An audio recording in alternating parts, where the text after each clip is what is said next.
என் பேர் முத்துமாரி பேபி. நான் வேங்கராயன்குடி காட்டில் அதனாம்பட்டுன்னு ஒரு கிராமத்தில் இருக்கிறேன். எங்கள் வீட்டுக்காரங்க வந்து 2022 கேன்சர்னால இறந்துட்டாங்க. அப்போ என்னால் ஃபேமிலியை வந்து அடுத்த ஸ்டெப்புக்கு எப்படி கொண்டு போகணுன்றதே தெரியல.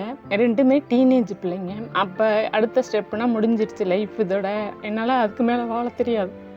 எங்கள் வீட்டுக்காரில் இல்லைன்னா என்னால் வாழவே தெரியாது. அப்புறம் மதர் தெரேசா ஃபவுண்டேஷன் சீட் எனக்கு கொடுத்தாங்க ஸ்கூலில். அதை வாங்கிட்டு நான் போய் பார்ப்போம் அப்படின்ட்டு அங்கே போனோடனே நம்ம மேலே ஒரு அக்கறையாக எடுத்துக்கிட்டாங்க. அங்கே போனாலே எங்களோட வீடு மாதிரி அது. இப்போ உணர்றோம் எங்களோட வீடு அது.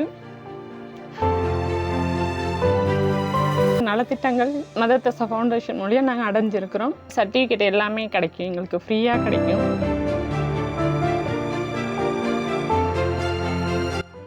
டேடி அப்புறம் எனக்கு புதிய பாதைன்னு ஒரு நிகழ்ச்சியில் வச்சு ஒரு தையல் மிஷின் கொடுத்தாங்க. அதன் மூலியமாக என்ன மதிப்பு கூட்டலாம் அப்படின்னு வேறு மாதிரி ஆங்கிளில் யோசனை பண்ணேன்.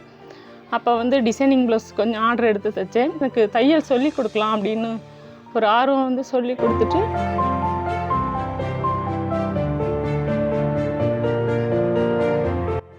அப்புறம் ஒரு 100 மிஷின் வாங்கினேன். அப்புறம் அதுக்கு வந்து ஸ்கூல் யூனிஃபார்ம் துணி தைக்கணும் அப்படின்ற ஒரு வாய்ப்பு வந்தப்போ அப்போயுமே எங்களுக்கு ஏஜ் ப்ராப்ளம் இருந்துச்சு. கவர்மெண்ட்டில் தரமாட்டேன்னாங்க. ஆனால் மதர் தெரேசா மூலயமா ஒரு லெட்ரு வாங்கி எங்களுக்கு ஏஜ் லிமிட்டு பார்க்காம எங்களுக்கு துணி வாங்கி கொடுத்தாங்க. அதனால் எங்களுக்கு ரொம்ப யூஸ்ஃபுல்லாக இருக்குது. அது வந்து ஒரு 6 மாதத்துக்கு மொத்தமாக ஒரு வரும்படி மாதிரி அது எங்களுக்கு வந்துடும், எப்படியும் வந்துடும். அது ஒரு பெரிய தொகையாக தான் இருக்கும். அந்த கவர்மெண்ட்டு துணி எடுத்து வச்சு ஒரு நாள் ஒரு இன்கம் பரவாயில்ல, நம்மளால் அடுத்த ஸ்டெப்பு இனிமேல் பிள்ளைங்க கல்யாணம் எல்லாமே நம்மளால் செய்ய முடியுன்ற ஒரு நம்பிக்கை வந்துச்சு. எங்களுக்கு ஒரு பொருளாதாரத்து அளவில் தைரியம் கொடுத்தாலும் அதையும் மீறி எங்களை வந்து மனதளவில் மோட்டிவேட்டட் பண்ணிகிட்டே தான் இருப்பாங்க. அது எடுத்துகிட்டு போகிறவங்க அதை யூஸ் பண்ணி பார்த்தாக்கா அது சக்ஸஸாக தான் நடக்கும். நம்ம தான் மனமாற்றத்தை உண்டு பண்ணணும். அவங்க சொல்லுவாங்க, ஒரு வழி காட்டுவாங்க. ஆனால் அதை நம்ம தான் எடுத்து வச்சோம்னா தான் அடுத்த ஸ்டெப்பை நோக்கி போக முடியும். இப்போ என்னால் எல்லாமே சாதிச்சிருவேன் அப்படின்ற ஒரு நம்பிக்கை இருக்குது. நிறையா பெண்கள் என்ன மாதிரி ரொம்ப கஷ்டப்பட்டுட்ருக்காங்க. அவங்கெல்லாம் ஒரு ஒரு ஒரு பாயிண்ட் எடுத்துக்கங்க.